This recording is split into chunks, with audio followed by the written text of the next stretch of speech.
जी के झाड़ देबू तब का लगे पासवान जी के झाड़ देबू चुमा पारा पारी की एक बार देबू। अरे हटा पासवान जी के झाड़ देबू चुमा पारा पारी की एक बार देबू। अरे जाना इतना हिम्मत बका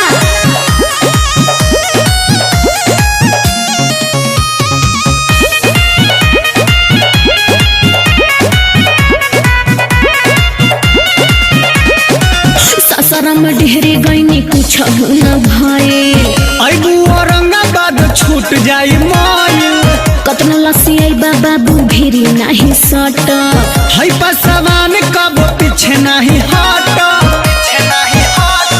सुना ससरम ढेरे गईनी कुछ न भये अबू औरंगाबाद में छूट जाई माई केतनो लसी आई बाबू भिरी नहीं सट है पासवान कब पीछे नहीं हट। ए बाबू अपना जवानी से कजार देबा और की लागे पासवान जी के झाड़ देबू ऐसन का लागे पासवान जी के झाड़ देबू चुमा पारा पारी के एक बार देबू। लागे पासवान जी के झाड़ देबू चुमा पारा पारी की एक बार देबू। अरे जाना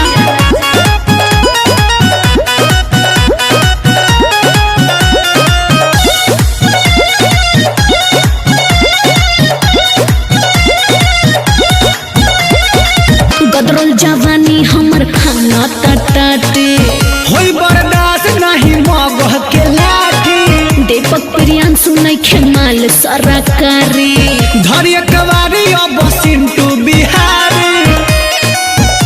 अच्छा गदरल जवानी हमर खाना टटाटे होई बर्दाश्त नहीं मगह के लाठी दीपक प्रियांशु नइखे माल सरकारी धरिया कवारी अब सिंटू बिहारी।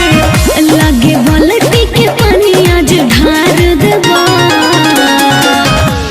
और की लागे पासवान जी के झाड़ देबू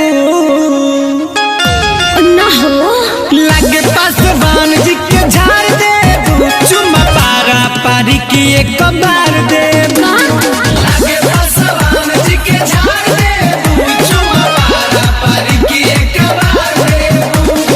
ऑर्केस्ट्रा में आइल बनी बाबू हम ता नाचे नजर गड़ाई जकरा पर गोरी नहीं बचे छुआ जनी लहंगा का फाड़ देबा और की लागे पासवान जी के झाड़ देबू